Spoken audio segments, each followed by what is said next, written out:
Tá bom? Pastor Dino fez uma pergunta aqui. Como lidar com uma criança que conversa o tempo todo com alguém? São aqueles que a gente chama amigos imaginários, né? Que na verdade não são amigos, né? Muito bom. Eu e pastor Dino tivemos juntos algumas experiências, né? De libertar cativos. Lembro de uma assim muito vividamente. Um dia a gente conta aqui como é que foi. Aliás, eu vou contar agora, antes de responder a pergunta. Uma pessoa nos procurou falando que tinha problema no casamento, que o marido estava adulterando, aí fui orar eu e ele, quem estava adulterando era ela, o demônio manifestou e denunciou, ela que está pecando. Ela veio me dizer que era líder do ministério de oração da igreja, e interessante isso, interessante, foi muito interessante. O pastor Dino estava comigo, foi uma experiência interessante. A moça foi liberta, nós levamos ela ao arrependimento, foi uma história. Mas a pergunta aqui... As crianças que têm os amigos imaginários conversam, né? Então, o que acontece? Criança que está conversando está ouvindo. Tá bom, pastor? Ela não fica falando com o vento. Ela não fica falando com a imaginação dela. Ela está ouvindo alguma coisa. Então, primeira coisa. Criança começa a falar sozinha. Tá vendo? Não, porque eu estou vendo um amigo. Ela tem a visão espiritual de vultos. Ela tem isso. Ela está ouvindo vozes. Pode ser que ela tenha sido consagrada, pode ser que ela tenha sofrido um abuso, que pode ser violência doméstica, pode ser abandono de pais, isso tudo é abuso. Pode ser consagração espiritual, um abuso espiritual, pode ser até uma violência sexual. Então, o ódio no coração dela, nesses casos... é uma porta, a rejeição é uma porta de entrada de demônio. Os demônios ficam falando com ela fica ouvindo e fica respondendo. Esse é um caso. Pode ser um caso clínico.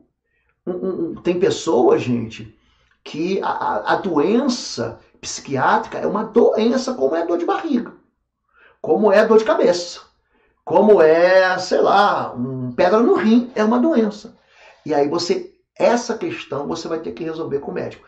Eu faria o seguinte, vê uma pessoa para mim no gabinete, ela fala sozinha. Primeira coisa, de cara, mão na cabeça, unção com óleo, eu repreendo toda a voz estranha ao Espírito Santo ao ouvido dela.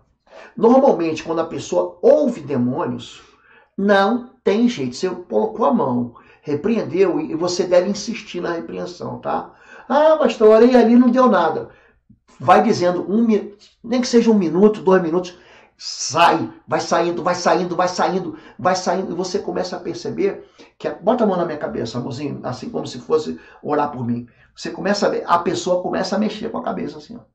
Você tem que segurar. Tem que segurar. Ela quer fugir. Ela quer fugir. Ela pode se jogar no chão.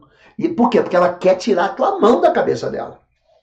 Ela quer tirar a tua mão. Como você está dando uma voz de estar amarrada, de aprisionamento para aquele demônio, ele não consegue... Ele não consegue existir. Alguns ficam muito violentos. A gente tem que dar uma voz de comando. E geralmente, quando tem ódio, fica muito violento. Ódio geralmente fica muito violento. Então, pastor, primeira coisa, cala a voz. Em segundo lugar, repreende toda a contaminação espiritual que possa ter lançada por um abuso. Então, normalmente, eu chamo os pais e eu faço os pais pedirem perdão ao filho. Tá bom?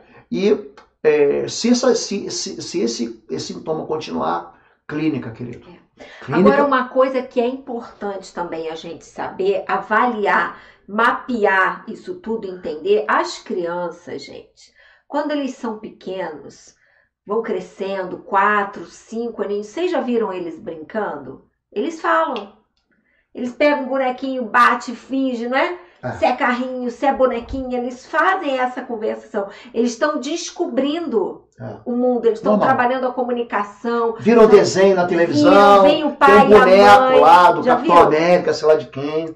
Eles fazem isso. Fazem as histórias deles. Isso é normal. Isso é normal. O problema é quando isso se torna, aí você começa a identificar. É como se, na verdade, é como não só conversasse, como se perseguisse.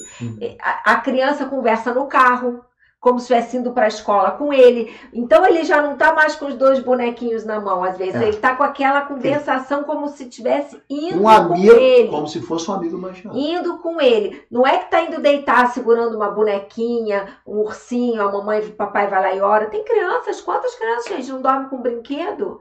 Tá? Então é saber diferenciar. Não entra na pira também. Tudo tem que ser o que? Avaliado. Avaliado com rigor, com responsabilidade. Porque tem gente que acha que tudo é demônio. Não, gente. Avaliar se está normal, se não está. Pede um apoio, pede uma orientação pastoral. Como o pastor Lobo falou, você vai lá, põe a mão, repreende, tá tudo bem? Aí você começa a trabalhar com a criança isso. Talvez precise de uma ajuda de um terapeuta infantil, um psicólogo especializado para criança. Gente, tudo é equilíbrio. Equilíbrio.